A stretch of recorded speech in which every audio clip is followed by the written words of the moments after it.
Wait, so Great before we stuff. go, Yeah. oh shit, are we? Fuck. Yeah, we're just go. Sorry. This is the way I should talk, right? Does this sound? This is the sweet spot. That is this part of the mic you're supposed to talk into. Okay. I just don't want to fuck up no more, guys.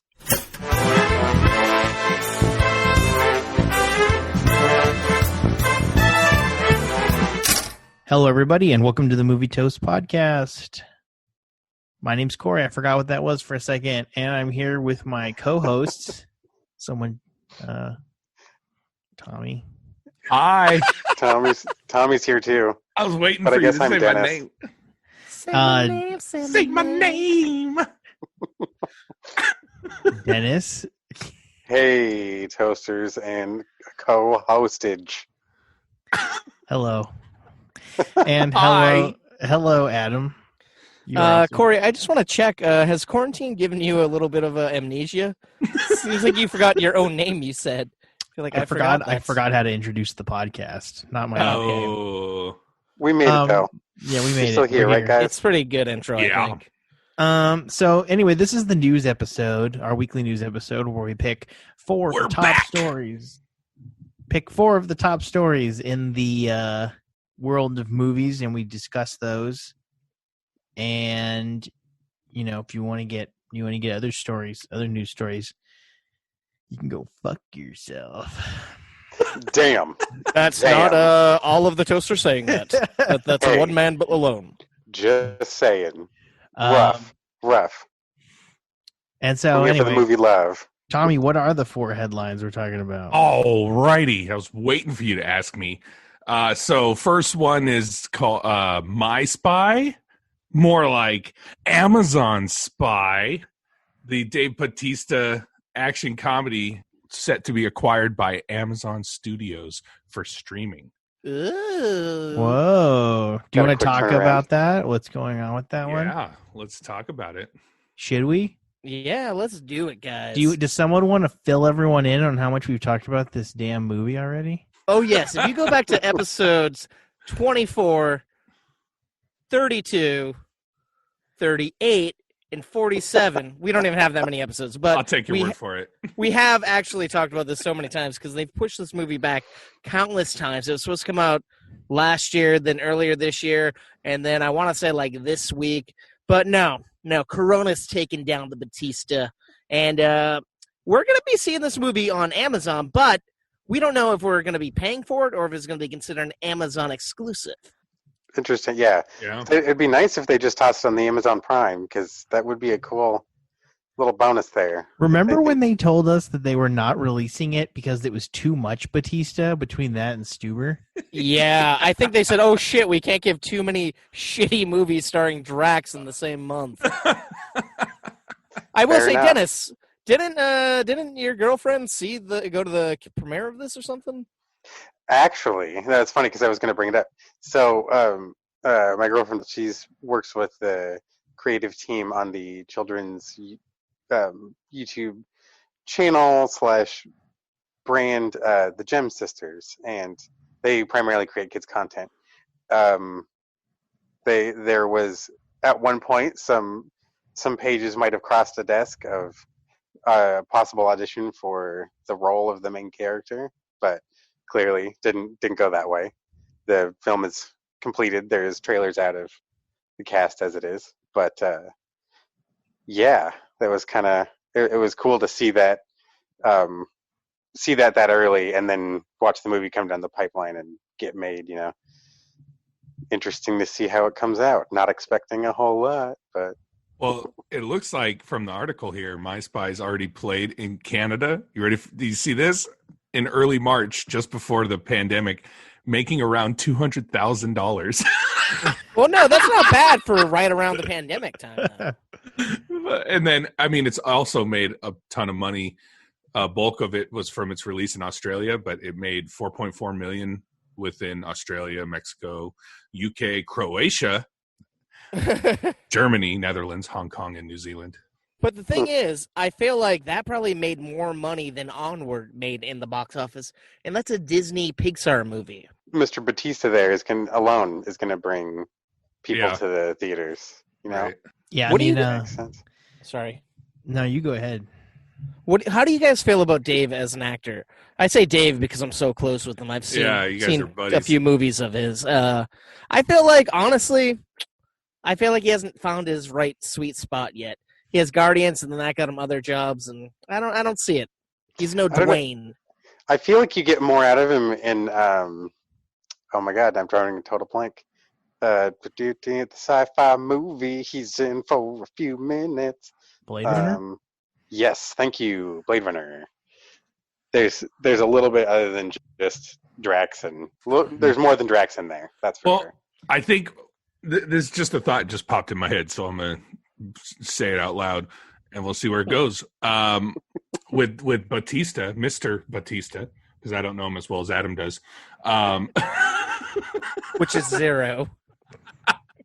I think that there's I'm trying to think of not a handcuff, but like I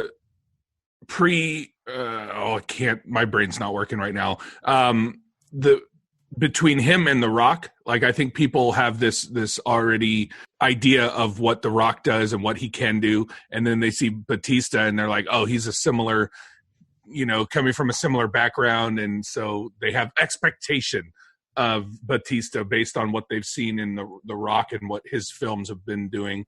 So when he comes out with Stuber, he was at Drax in the Guardians movies, but that I don't think that role really demonstrates what he can do, because it's just one role, and we've seen him in 3 movies as Drax. True. Yeah. And then we saw one movie of his in Stuber, and like I said, the expectation is out there already for The Rock and other wrestler turned actors in the movies, and you see all those different roles that they've played, and you have Batista come in, and if he's not up to that standard that we have already with The Rock and other wrestlers, it's not. I don't think it's going to be. It's going to hurt his career. And you got to remember how Dwayne "The Rock" Johnson had to be The Rock for the while, to be in movies, and they weren't great movies until maybe 5.5 years after. Yeah, but also this comparison that's being made is something Batista's going to have to overcome, because he's not at all like The Rock. Not really. They're both have that general story of being wrestlers, but I think that Batista is a more serious actor. Definitely. Because I think I would even take that so far as to say that even comes over a little bit from their wrestling personalities too, right? Like The Rock was larger than life and was a very character.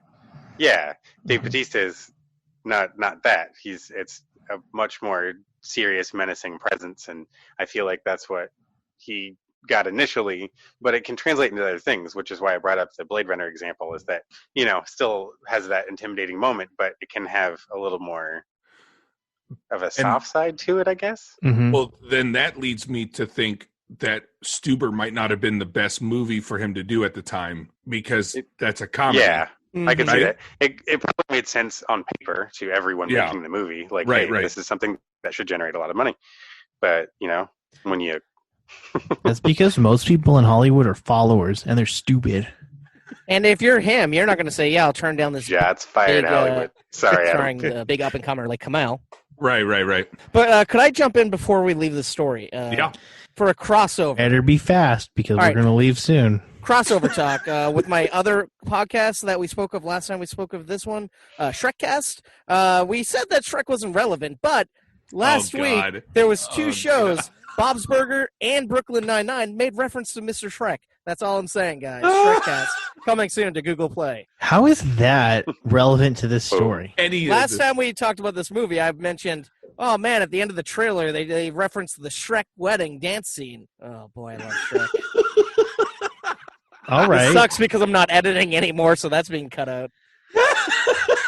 No, it's probably going to be in there. I don't edit as much as you do, Adam. The flaws will be revealed. What's the next story, though, Tommy? So the next story we got for you guys, it looks like AMC Theaters going to be, they're in talks to hire a bankruptcy law firm amid this whole coronavirus shutdown. They hired a bankruptcy attorney to begin filing Chapter 11. They haven't done it yet, but they most likely will because they had already right? not paid some of the people who they rented their facilities from. Yeah, as of what, the 7th, I think they said they're not paying rent for anywhere that they have, which Holy shit. is over 600 theaters. They're like the biggest one in America, aren't they? Yeah, they are. And so what we know about this is that they are probably going to file for Chapter 11. And then there's like a whole bunch of like little ancillary things that you could pick and pull together and see what's going on. But it might just be the fact that they're getting squeezed out because of the whole, just like the whole model of having movie theaters separated from the studios that release the theaters might not be a sustainable format anymore. Especially with everyone saying after the coronavirus, we're not going to go to movies anymore. I think that's bullshit. But yeah, you got to get out there and see movies, people. But if there was already talk about the Supreme Court decision of Paramount versus the United States being overturned, the thing that separated the movie theaters from the movie studios because they didn't want to monopolize the means of production. But, you know, with Netflix and all of that, it's basically a dead law anyway. But if they overturn that, then the movie theaters could move in. Like Disney moved in and bought AMC in Chapter 11 for pennies on the dollar, then maybe we could get the price of our candy and Coke down a little bit, or the price of the ticket down a little bit. You know, I mean, if this all kind of is perceived by the people in charge the way I'm looking at it. That's the other part is then everything that we're going to be force fed whatever it is they want to put in there without having some hope of there being something to try to. Well, yeah, I mean, if AMC's bought by Disney and Edwards is bought by, you know, AT&T, Time Warner, and Comcast buys, I don't know, another one, they could all just show what they want. You could have your own Disney theater, and then your Paramount theater, and then your Warner Brothers theater, and your Fox theater. I guess that's part of Disney. Corey just wants to save money on Buncha Crunch. That was the main thing that I heard. Well, you know what else? The Wanda Group. Okay, there's another thing. The Wanda Group owns a majority stake, or they did till 2018, of American Movie Cinema, and they're a damn Chinese company. So I thought that was a little strange. And if the Americans can take that back, that'd be great. Now I know Silver something. No, there's a Silver Tree, Silver Branch. Who are those people? I know nothing. Silver Lake Partners. Now these guys came in and bought a bunch of shares from Wanda back in 2018, and so they're actually the majority owner now. But these guys, they're a private equity firm type thing. And the other main thing that they own is the William Morris Endeavor, WME, which is also a well-known disaster because WME was supposed to go public and it had been growing forever, and it had become like the monopoly of talent agencies for sports agents and actors over the last 10 years. And when they couldn't go public because they couldn't get the valuation, and it was a whole fiasco, and a lot of their investors backed out, and they're having a hard time now. And then the value, or the perceived value of everything that Silver Lake is holding, is dropping. So Silver Lake might not have enough equity between all of its things to pay its bills, not just AMC. So that brings me back around to probably AMC is going to go into Chapter 11 because the parent company of AMC doesn't have any means to sustain it. And then I'm hoping that I can get cheaper tickets, popcorn, and candy and Bunch Crunch when they overturn this law. It's a total disaster. They should totally do it. It's interesting though, the article here, they have a source that said because the star lawyer from the firm is named Ray Schrock, and the source said that you don't hire Ray unless you are filing. Like, you're not going to hire them at their hourly rate just to have a beer. Speak for yourself, Tommy. I got money to wet my ass with. Yeah, so I mean, they say it's early stages. That I'm sure they have to use the wording of like, oh well, it's possible, and we're looking into it, but like they said, you know, you're not going to hire this firm unless you're going to do it. But the thing that's driving me bonkers about this, literally a couple of months ago and over the last summer, the past couple of months, they've been saying AMC is thriving. They're making so much money now because of the A-list premiere, and then this shit happens, and it's like, oh, maybe not. Well, it must have been projected stuff too. Yeah. 630 theaters, 25,000 workers, and all of those workers were furloughed on March 17th. Fuck. I mean, if you think about AMC, it's a bunch of crunch company. Oh my god! I want to hear more about this. They don't I've get a never lot had of money Bunch from their Crunch. ticket sales. They get all their money off of selling you overpriced pretzels, candy, and Coke. I mean, like, that's what it is. It's the squeeze. It's coming in. The ticket prices and the food prices are too high, and the demand is dropping. And now they're getting this middleman, this artificial middleman that was created by big government.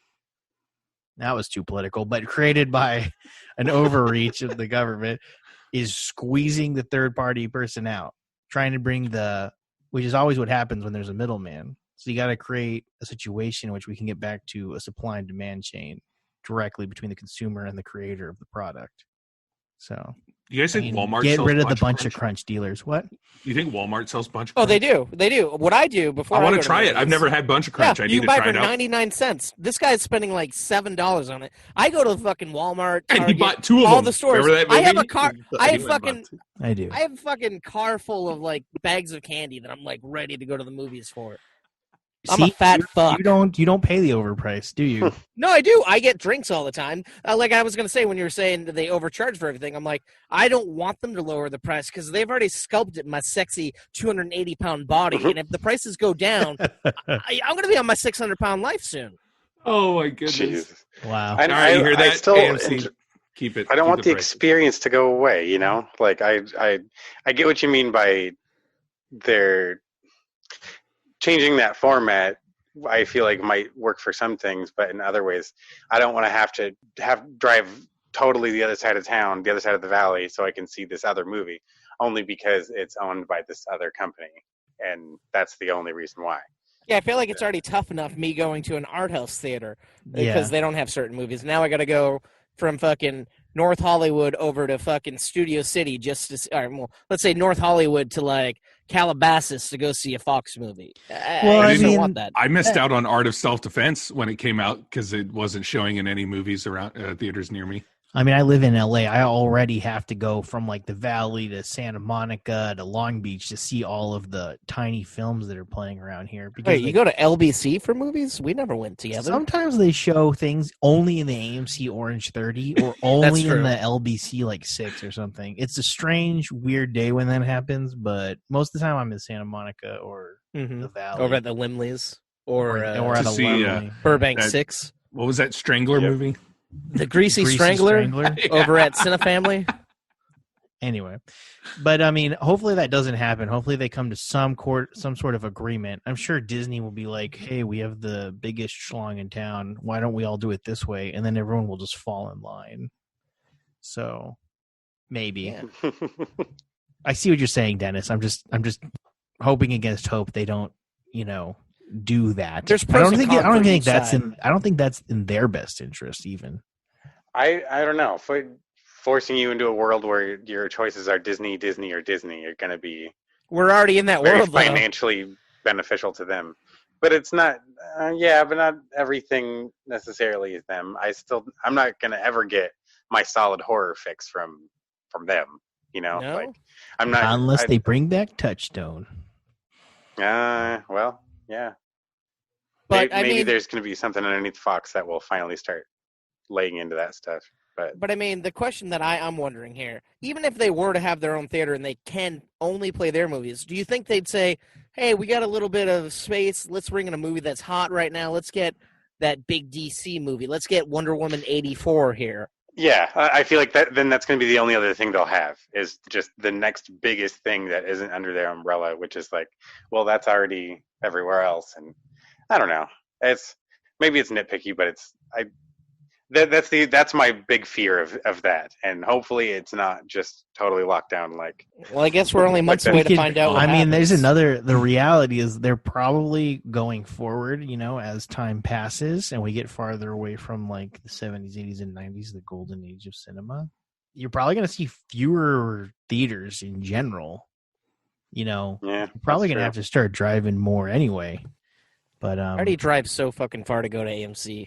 Well, I don't Dennis, want to drive farther. I'll tell you this. I know one way that you'll be able to get your horror fix.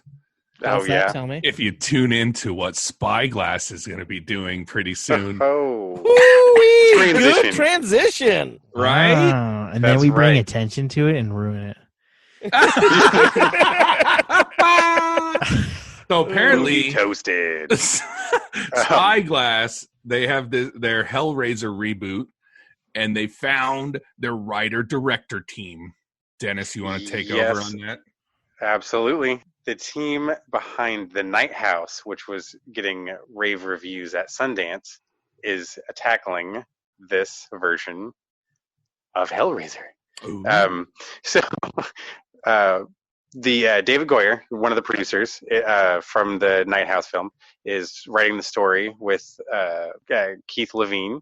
So The only name I know is David Goyer so far. Do you guys know The Night House? Or is this one I'm that's not playing familiar with that currently? one actually. But I saw um, who directed it. Yeah, Is that who they're David bringing into- Bruckner. Yeah. I did see VHS. That was a interesting, I crazy liked movie. VHS, yeah. Yeah. So I that thought- wasn't that more of an anthology though? Didn't different directors Yes. do those? Or yes, David Bruckner was one of the directors in the among the pieces in VHS.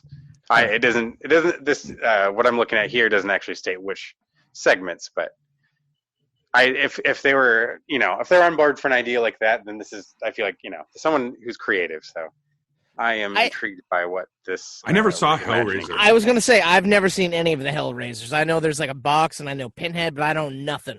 Is Seen the Pinhead first a one. good guy? No, No, no. Oh, They're- you know what? What's Oh, What's that? man, I'm sorry, I got confused. I thought we were talking about Eraserhead. Oh, Oh my god. so different. Which I haven't seen that either. I haven't seen that either, yeah. I haven't seen any Fuck are classic these horror. guys talking about? Yeah, so Hellraiser. There's a Pandora's box item. There are these demons that represent all these fucking terrible things. Basically, they're trying to torture souls for eternity, and it has some really badass Sounds like a makeup, good guy to me. special effects. Yeah. With the shots of people's flesh getting peeled back, and what's that you did in biology class with the frog, where you pin back Oh, the man. Sections. Yeah. yeah. There's the one dude gets like vivisected in one scene. Oh, God. I will not watch that. Oh, it gets brutal, but then it's kind of hilarious because then there's some fucking really cheesy special effects that are really bad. Like this one character is getting chased down this tunnel by this giant crawling monster coming after her, but you can see the tracks on the ground and you can see the feet of the grips pushing the monster down the tracks, and it's Isn't really that the awesome. beauty? Isn't that the beauty of Clive Barker? Doesn't that guy push it to the limit with his gore and horror? Oh, it's and it shows. Like it's definitely there. Now I got to admit, it was one of those where that first time I watched the original one, it didn't really hook me. I respected the effects, and that's always going to be something. The visual style it has is really cool, and I totally get why there are a lot. That is a series that stays alive, but I'm going to be one of those assholes that's like, hey, I'll watch this remake. I'm curious to see what you would do different. Yeah. Maybe I'll be one of those. Yeah, I'll be one of those freaks that's a fan of the remake and hates the original one. That's me for everything. There we go. We'll be in good company then. Yeah. Well, that's pretty interesting stuff right there. I didn't know anything about that at all. So Dennis There we is go. the only one who's seen this movie? Sounds like it. Wow. What, I remember What would you say? Is it a red remember light, walking a yellow in- light? I remember walking into my cousin's room. He lived in New Jersey at the time. I was like maybe 3 or 4 years old, 4 or 5, something like that. Yeah. I was really young, and he was watching Hellraiser in his room. And I think the reason why I never watched it is because when I opened the door, his reaction alone was just like, no, get out. No, you can't say it. Like, he was so like freaking out that I It was probably the sex scene. Just didn't want. I was going gonna say it sounds like he was watching porn. maybe. And not only that, but his room was always like just terrifying to me from then on. I Okay. couldn't go down into his room. Yeah. Scarred. Damn. Damn. Yeah. What's next on the docket, Tommy? All right. Well, last up on the docket, we On the have docket? on the docket. Docket. Davy You just Crockett. like saying docket. Stop We it. got Thor's Looking for Love. Yeah, Whoop, whoop. Adam, I took that from you. Taika Waititi and Tessa Thompson tease details about Thor Love and Thunder on Instagram. Apparently, the two of them went onto a live Instagram video thing. Yeah, it was a watch party. So Right? Watch party. Taika had the movie playing on a laptop. Yeah. He was on the screen, and he was interviewing. They were doing a Zoom conversation, He shooting had the a special shit. guest. Yep. Oh, sorry. That's all I wanted to say. Yeah, he had a special guest, and that was Tessa Thompson herself. And I guess they hinted at details about Thor: Love and Thunder. It's going to be the 4th installment of the Thor franchise. They have their script, I guess, or Yeah, they're like one 4 or 5 version. drafts in right now. Yeah, 4 or 5 drafts in. And it's apparently what TT said. It's not going to be a run-of-the-mill movie. We're going to see our first LGBTQ character in the Marvel Cinematic Universe. 2, actually, 2. Because Tessa Thompson's Valkyrie is going to be looking for her queen. And apparently, the character that Taika plays, Korg, the big rock creature, Taika said he is also a. Wait, yes, but he said he's not going to be looking for love. Yeah, but he's out there. So I guess fuck it. What I'm very excited about, he went on record saying that this is going to be like the stakes that we were at in Thor Ragnarok, which was pretty fucking high because, again, spoiler alert, Asgard got destroyed. It got its ass pounded. There you go. You And, said Asgard again. Well, go fucking go. All right. So, anyways, but apparently the stakes are being another raised in running this joke. one, and he said we're just going with the craziest shit. It's like a bunch of like 5 or 11-year-olds said this should be in a movie. This should be in a movie. This should be in a movie. And that's going to be this movie. It's going to be bonkers, off-the-wall, crazy, crazy bullshit. And that's like what I Oprah. want. It's like Oprah. You get a car, and you get a car, and you get a car. All right. Cool. Well, and then I guess eventually Tessa Thompson left the live stream watch party on Instagram, and then Waititi welcomed Mark Ruffalo in. Bruce Banner? Bruce Banner, also known as Hulk, the Hulk, making Ragnarok, and looked like there's a photo here. It looked like they were having some fun on Instagram, and Taika he had his the top half of his head on the screen, and Mark Ruffalo had the bottom half, so it looked like it was one person talking, even though it looks nothing like one person. Movie toast, describing pictures in a podcast. Yeah. So what color eyes are Taika's? That's it. We officially went off the rails. Okay. Yeah. Story's Does over. Mark have nice clean teeth, or does he look like a smoker? Do we got anything else to talk about this week? I think that's it on the news. Oh, I That think was- that's it. What a damn shame. Okay, everybody, you have a great night. Wait, guys! What? If you're fans, get at us on Instagram, Discord, fucking Twitter, fucking Reddit at movie_toast. Let us know what the fuck's up. Please. We love you guys. And stay Stay indoors. toasty. Stay indoors. Stay healthy. I Stay will go toasty. outside naked and do whatever I want. Him going outside naked and doing whatever he wants will keep everyone else inside. Guaranteed. I'm doing my part for everyone, for the world. If you see a naked 280-pound guy running down the street, run inside And lock music. the